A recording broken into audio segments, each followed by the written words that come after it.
Reservation bill పైన మాట్లాడడానికి మా ఆల్ ఇండియా మహిళా కాంగ్రెస్ అధ్యక్షురాలు మిస్ నెట్టా డిసోజా గారు ఇక్కడికి రావడం జరిగింది. తెలంగాణకు సంబంధించి ఇన్ఛార్జిగా వేశారు వారిని.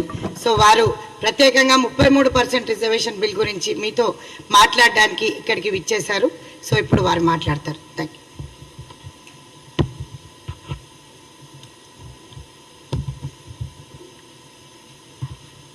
Thank you, Sunita ji.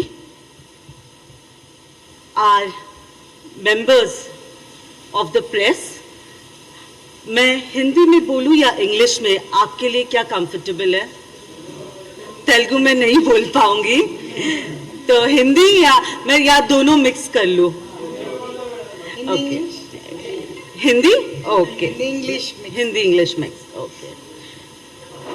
आज सबसे पहले ये प्रेस कॉन्फ्रेंस शुरू करने से पहले मैं देश की उन बेटियों को बधाई देती हूं, इंडियन वुमेन क्रिकेट टीम को, जिन्होंने एशियन गेम्स 2023 के लिए अंडर 19 के लिए जो देश को के लिए जिन्होंने गोल्ड मेडल जीता है और देश को गर्व मिला है. उन सभी बेटियों को कांग्रेस की ओर से, हम सभी की ओर से ढेर सारी बधाई और शुभकामना और देश को गर्ववांगी महसूस करवाने के लिए धन्यवाद. प्रेस के मित्रों, आज पूरे देश में 21 सिटीज में आज जरूरत पड़ी हम महिलाओं को जाके वहां पे प्रेस कॉन्फ्रेंस करने की. जरूरत क्यों पड़ी है? और वो भी एक ऐसे समय पे जब देश के महिलाओं को राजनीतिक तौर से सशक्त करने के लिए प्राइम मिनिस्टर और मोदी सरकार ने ये एहसास जताया हमें कि उन्होंने हमारे लिए विमेन्स रिजर्वेशन बिल पार्लियामेंट और लोकसभा में और विधानसभा में 33% रिजर्वेशन महिलाओं को अपने हक देने के लिए एक विशेष सत्र अचानक बुलाया गया पार्लियामेंट में. कांग्रेस पार्टी ने हमेशा महिलाओं की राजनीतिक सशक्तिकरण के लिए काम किया है. और जैसे ही पता चला कि भाजपा सरकार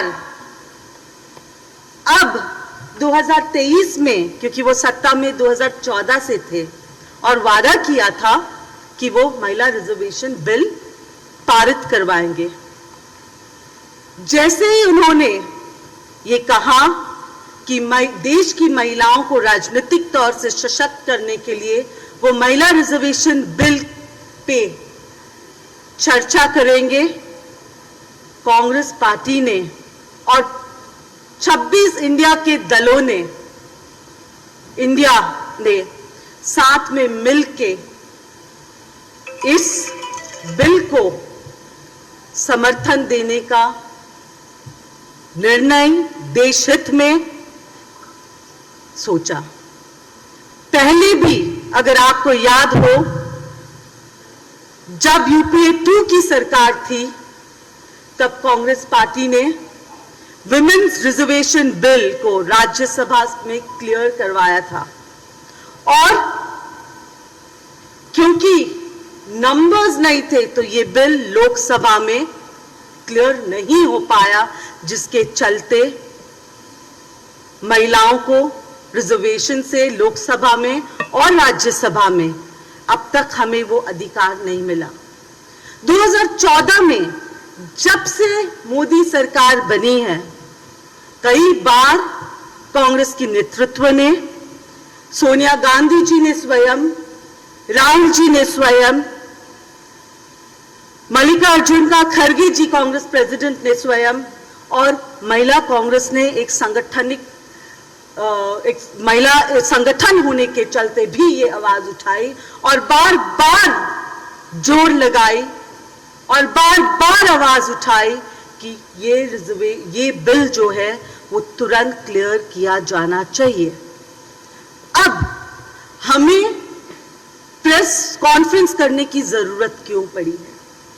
क्योंकि ये रिजर्वेशन बिल भी मोदी सरकार ने सिर्फ एक इवेंट के तौर पे किया है, एक इवेंट जिससे उनको राजनीतिक लाभ मिले। अगर मोदी सरकार और भाजपा सरकार महिला रिजर्वेशन बिल को तुरंत लागू करवा देती 2024 के इलेक्शन के लिए, और आने वाले 5 स्टेट में जहां पे विधानसभा के चुनाव होने जा रहे हैं, यकीन मानिए हम सब गर्व के साथ उनके ये डिसीजन का स्वागत करते हैं। पर अब इन्होंने जो किया, मजबूर कर रहे हैं हम महिलाओं को अब रास्तों पे उतरने के लिए और हमें अपने हक की लड़ाई लड़ने के लिए। उन्होंने केवल एक इवेंट मैनेजमेंट प्रोग्राम के तहत महिला रिजर्वेशन बिल को इतने सारे इफ्स एंड बट्स, किंतु और परंतुओं के साथ लागू किया है कि आने वाले 10 सालों तक भी मुझे नहीं दिख रहा है ये महिला रिजर्वेशन बिल आने वाले 2034 में शायद हमें ये अधिकार मिले। इनका महिला रिजर्वेशन बिल पे उनका ये कहना है कि सेंसस होने के बाद, डीलिमिटाइजेशन होने के बाद हमें समझ नहीं आ रही है कि सेंसस की क्या जरूरत है और डीलिमिटाइजेशन की क्या जरूरत है। देश में आधी आबादी महिलाएं हैं। लास्ट सेंसस के हिसाब से 49%, 48.78% महिलाएं देश में हैं। तो सेंसस की क्या जरूरत है? 50% महिलाएं, हम 50% की अधिकार नहीं मांग रहे, आप तो 33% रिजर्वेशन दे रहे हो। और साथ ही साथ जो 2011 में कांग्रेस पार्टी ने सेंसस किया है, और वो भी जाति के तौर पे सेंसस किया, ये पहली बार 2011 में सारे ओबीसीज, एससीज, एसटीज कितने परसेंट देश में हैं, एक सेंसस हुआ है। जो रिपोर्ट मोदी सरकार बाहर नहीं करवा रही, मोदी सरकार डर क्यों रहे हैं? साथ ही साथ बार बार राहुल गांधी जी ने देश हित में, ओबीसीज के हित में ये कहा है कि ओबीसीज को उनका अधिकार मिलना चाहिए। Reservation for OBCs, SCs, STs is a must in the country। पर दुख की बात है कि ये प्रधानमंत्री जो अपने आप को ओबीसी कहते हैं, वो ओबीसीज की आवाज भी नहीं सुनते हैं। वो गूंगे बहरे हैं लोगों को उनकी अधिकार देने के लिए। आज अगर मैं यहां पे बात करूं महिला रिजर्वेशन की, तो डीलिमिटाइजेशन की क्या जरूरत है? क्या 33% जितने अभी सीट से उसके 33% रिजर्वेशन का हम हकदार नहीं है? जब सीट्स बढ़ाया जाए तब 33% के हिसाब से दिया जाए। क्या ये सिर्फ और सिर्फ एक जुमला है? हम महिलाओं को, क्योंकि हम महिलाएं सबसे ज्यादा त्रस्त हुए इन पिछले 9.5 सालों में, और अब मोदी और मोदी सरकार को यह एहसास हुआ कि सबसे ज्यादा अगर नाइंसाफी किसी पे हुआ है इस 9.5 सालों में, तो वो महिलाओं पे हुआ है। महंगाई आसमान छू रही है, महिलाएं अपने घर नहीं चला पा रहे हैं। महंगाई, बढ़ती बेरोजगारी, ये एक रिपोर्ट है जो कहता है 3 साल में 31 लाख जॉब्स गायब हुए हैं। लोग 31 लाख लोग बेरोजगार हुए हैं। और क्या आप जानते हैं इनमें से कितने महिलाएं हैं आप जान के हैरान होगे। ये न्यूज़पेपर कह रहा है, आप जान के हैरान होगे 31,000 जॉब्स में से 26,000 महिलाएं उनकी नौकरियां गई हैं।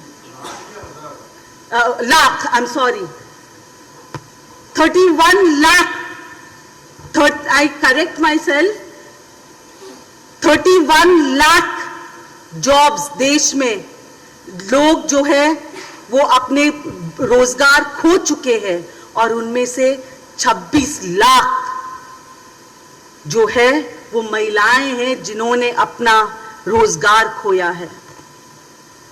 साथ ही साथ बहनों के प्रति जो अत्याचार हुआ है इन 9.5 सालों में, वो किसी से सब जानते हैं। एनसीआरबी का डेटा कहता है कि 2011 से लेकर 2021 तक there has been an increase in crime 87%, 1, 2, 5 या 10% नहीं, 87% increase in crime against women. और अगर हम एक एवरेज सोचें तो रोज डेली देश में 86 रेप केसेस हो रहे हैं। 2021 में 49 केस, हर घंटे में 49 अपराध महिलाओं के ऊपर हो रहा है। क्या ये सब चीजों के लिए मैं पूछना चाहती हूं, जो सांसद संसद में हैं, क्या वो अपनी आवाज उठाते हैं? दुख के साथ मुझे ये कहना पड़ रहा है कि भाजपा की भी जो सांसदें हैं, जो महिलाएं हैं, वो इन सभी बातों पे चुप है। आज अगर हम देखें तो बात करें मणिपुर की, जब मणिपुर में हमारी 2 बहनों पे जो बोलने में भी रूह शर्म आती है हमें, जब हमारी 2 बहनों को निर्वस्त्र नंगे चलाया गया, उनका रेप किया गया, तभी भी पार्लियामेंट में जो हमारे महिला भाजपा के सांसद थे वो मौन धारण कर रहे थे। कठुआ रेप केस हो या अंकिता भंडारी रेप केस हो, आज भी 2 दिन पहले, कुछ दिन पहले, 3-4 दिन पहले 1 साल हुआ है उत्तराखंड की बेटी अंकिता भंडारी को, जिसका मर्डर हुआ, वो भी कोई भाजपा लोग के नेताओं के इन्वॉल्वमेंट है उसमें। अभी तक उनके परिवार को न्याय नहीं मिला है, उस बेटी को न्याय नहीं मिला है। हमारी महिलाओं ने अपना सर मुंडवाकर सीएम हाउस के सामने उत्तराखंड में सीएम हाउस को घेर के उनको सवाल पूछा गया, पर तभी भी महिलाओं की बात हो तो भाजपा सरकार जो है वो मौन है। कहां गई स्मृति ईरानी जी, जो 2014 में गैस के सिलेंडर के बारे में चिल्ला चिल्ला के कहती थी बहुत हो गया महंगाई की मार, अब की बार मोदी सरकार। आज गैस का दाम 2014 में 415, आज 1100, कभी 200 रुपया कम करके कौन सा हम पे रहम कर रहे हैं। बात यह है कि हम समझते हैं कि महिलाओं को उनकी अधिकार दिलाने के लिए हमें संसद के अंदर और महिला रिप्रेजेंटेशन की जरूरत है। और खास करके ऐसे महिलाएं मैं समझती हूं जो महिलाओं की बातों को उठाए और किसी भी सरकार के दबाव में आके, वो कोई भी पार्टी की हो, अगर महिलाओं पे कुछ गलत होना चाहिए, उस महिला सांसद पे हिम्मत होनी चाहिए अपने भी गवर्नमेंट के खिलाफ या अपने गवर्नमेंट की आंखें खोलने की हिम्मत होनी चाहिए।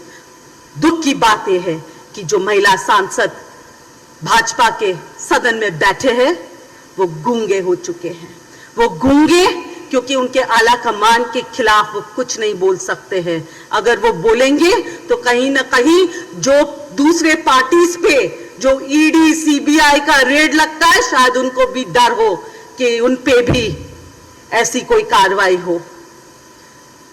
आज आप प्रेस के माध्यम से मैं आप सभी भाइयों को और सभी प्रेस के हमारे साथियों को ये बताना चाहती हूं कि कांग्रेस पार्टी ने जो है वो महिलाओं को राजनीतिक तौर से सशक्त करने के लिए 1989 में राजीव गांधी जी का सपना था कि महिलाओं को 33% रिजर्वेशन लोकल बॉडी इलेक्शंस में मिले, ताकि महिलाएं प्रतिनिधित्व कर सके, ताकि महिलाएं वहां पे डिसीजन मेकिंग में भागीदारी बन सके लोकल लेवल पे।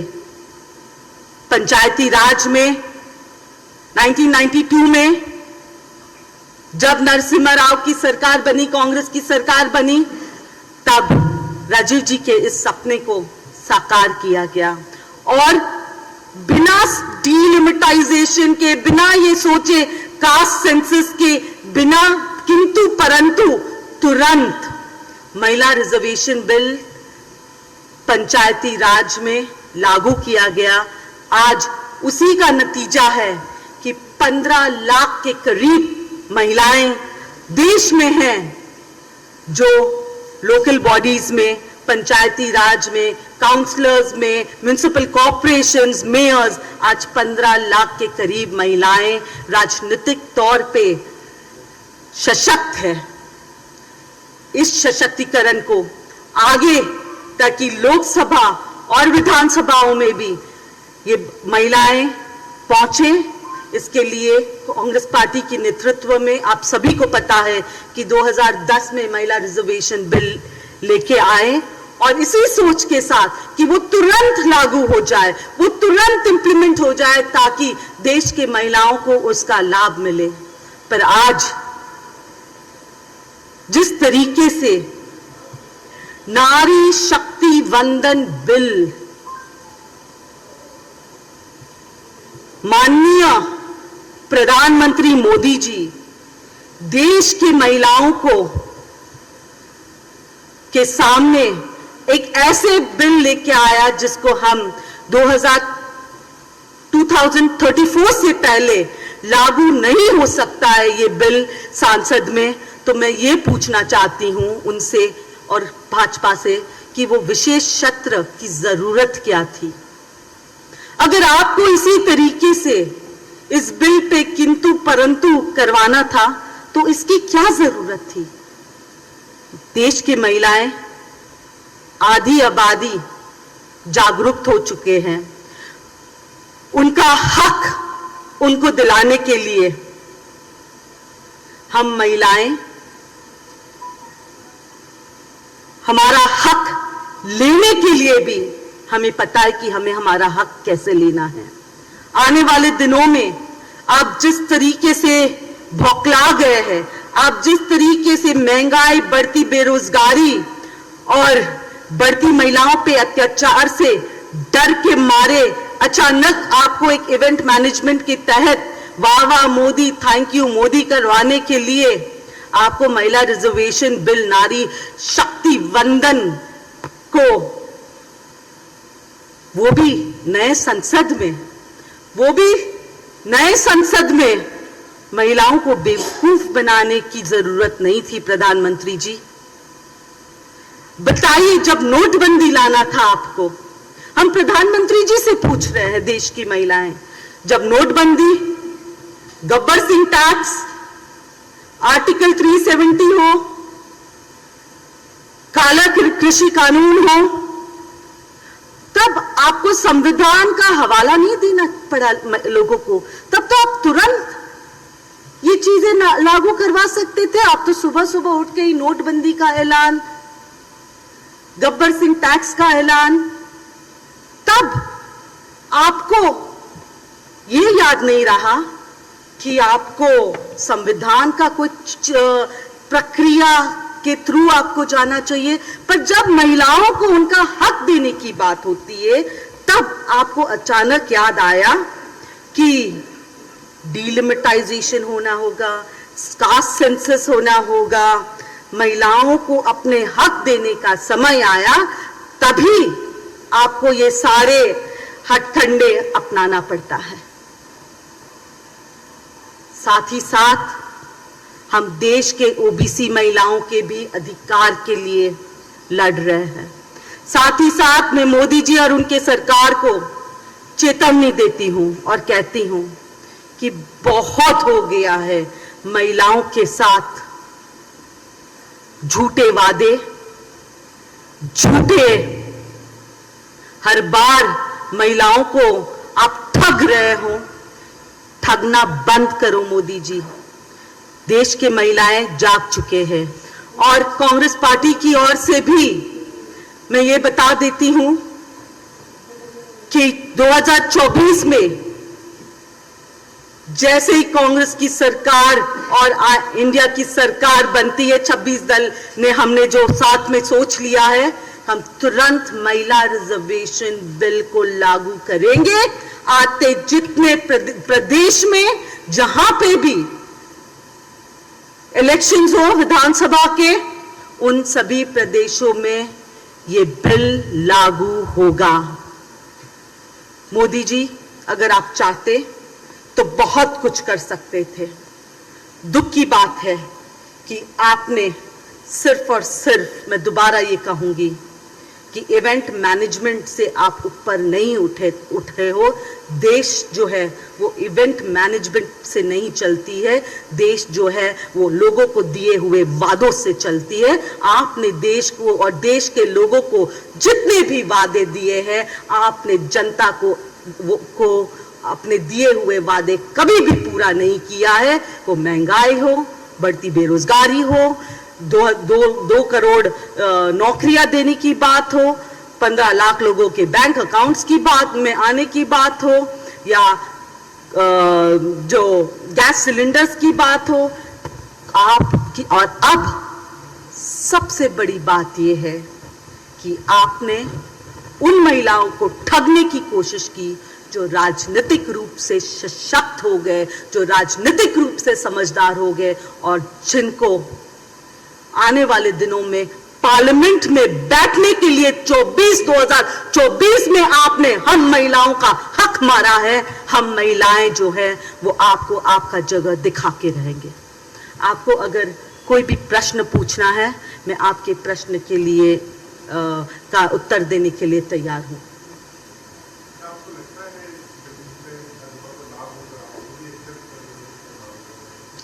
इस बिल से जो बिल्कुल, अगर ये 2024 में लागू होता तो देश की महिलाओं को लाभ होता इसमें, पर ये बिल जो है वो ना 2024 में लागू होगा, ना 2029 में लागू हो सकता है। इन्होंने जो राइडर्स डाला है कि पहले सेंसस होगा, 2026 में सेंसस होगा, इनका 2026 का सेंसस कब खत्म होगा? और वो भी 2026 का सेंसस वो कास्ट बेस्ड सेंसस नहीं करने वाले हैं। और उसके बाद डिलिमिटाइजेशन होगा। डिलिमिटाइजेशन कब होगा? 2029 में या 2034 में फिर हमें ये लाभ मिलेगा। बिल्कुल, इस महिलाएं देश के नाराज है पूरे देश में इनके ये डिसीजन से, और उन्होंने महिलाओं को लुभाने की कोशिश किया।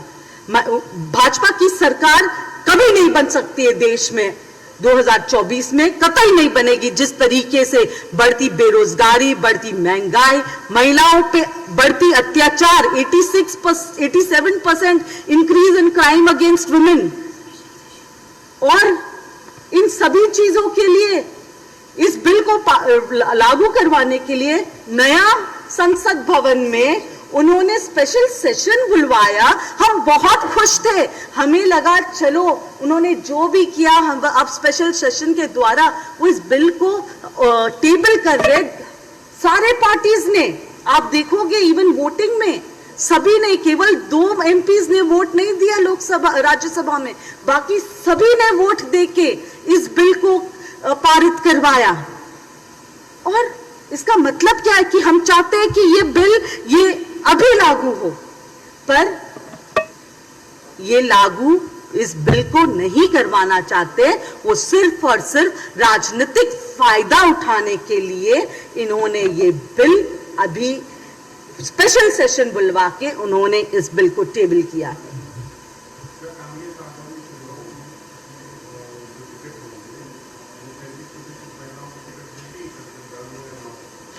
अगर आप देखें तो यूपी में हमें गर्व है हमारी महासचिव प्रियंका गांधी जी पे। एआईसीसी महासचिव प्रियंका गांधी जी ने 40% टिकट्स महिलाओं को दिए, उनको उनमें हिम्मत भरने के लिए। और मुझे पूरा विश्वास है आने वाले दिनों में कांग्रेस जहां पे भी महिलाएं लड़ सकते हैं, जीतने की कैपेसिटी रखती है, ज्यादा से ज्यादा तादाद में महिलाओं को टिकट्स देंगे।